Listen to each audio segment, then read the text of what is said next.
Soul has been a huge hit for Kia. This one amps up the appeal.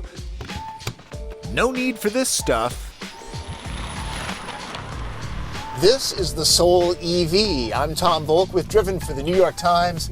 And I think they should have called it the Electric Soul. It's got more of a Jimi Hendrix vibe to it. Removing the gas engine and stuffing a big battery and electric motor into a car usually means packaging compromises. Soul, on the other hand, feels purpose-built. There's only 109 horsepower, but 210 pound-feet of instant torque on tap. The one-speed transmission has a familiar operation.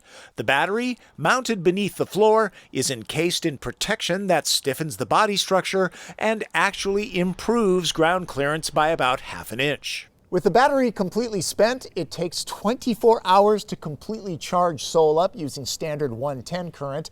That drops to 5 hours when using 220, the kind your dryer uses. If you have access to a commercial charging station, this port allows an 80% charge in just 33 minutes. Like Hendrix, Soul is musical. A hum at low speed warns pedestrians. Reverse sounds like you're at the helm of a submarine.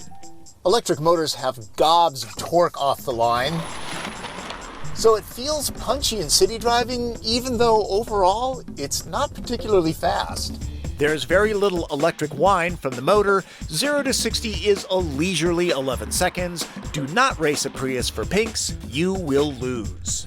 I like driving in brake mode. Take your foot off the throttle, and there's very aggressive power regeneration, sending it back to the battery. It really slows the car down to the point where, if you drive carefully, you hardly have to touch the brake pedal. Leaf, Spark EV, e-Golf, and BMW i3 travel around 82 miles on a full charge according to the EPA. Soul is rated at 93, and that's about what I'm seeing with my foot in it. So it's like a car with a 4-gallon gas tank, one that takes 5 hours to fill. Soul Electric is exceptionally quiet, and because the battery pack is mounted in the floor, the center of gravity is very low. It's fun to chuck into corners. The lithium-ion polymer pack makes this one hefty hamster, adding an average of 500 pounds to the car and giving it a stout feel. All Souls look and feel great inside. The EV's unique trim reminds me of my first iPod. There are 52 pounds of plant-based plastics in here. Operating anything electric shortens range. It's more efficient to warm the wheel and heat and cool the seats than blast the entire cabin. A climate zone setting singles out the driver. The user interface is similar to an iPad. A standard Navi system points you to charge stations. If I used the Eco setting, I would probably have a bigger tree and travel farther. Because of the battery pack, legroom is cut by 3 inches back here. Still, most adults will be quite comfortable. Storage cubbies are always nice to have, and this loaded car gets heated seats back here. There's no power port or center armrest, but it's roomy for a small car. Oftentimes, turning a gas-powered car into an EV means compromising the cargo area. The good news is the space remains the same. The bad news? It was small to begin with. Leaf will hold 6 packs, 50% more. The gas-powered Soul's huge glass roof isn't available on the EV, even on this loaded model. I like that there's a visual indication of charge, so at public stations, someone who really needs the juice can see that you're full and yank the charger. Be deliberate when closing the port door. Don't want to mess that up.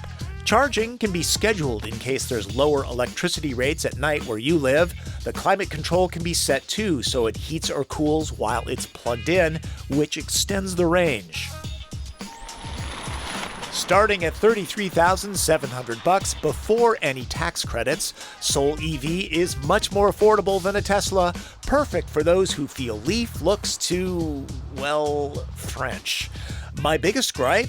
It's only available in California, but expect that to change in 2015. Quiet, refined, and practical, it's a soulful way to ditch gasoline. A couple things before I go. This two-tone paint is only available on Soul EV. The other colorway is black with a red roof. My low amperage outlet meant no charging Soul at home, so I had to mooch from work, my neighbor, and the many free charging stations found at parking lots. Note to this Prius owner, you do not recharge, so please don't park here. I needed the boost.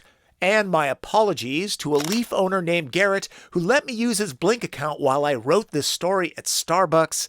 I thought I was only going to be there a half an hour, but lost track of time. I owe you a latte next time I see you, okay? Thanks, man. That is my opinion of the 2015 Kia Soul Electric. If it's available in your area, I highly suggest you check it out. Too bad it's not sold everywhere. It's a very, very well done vehicle. That's Driven. I'm Tom Voelk.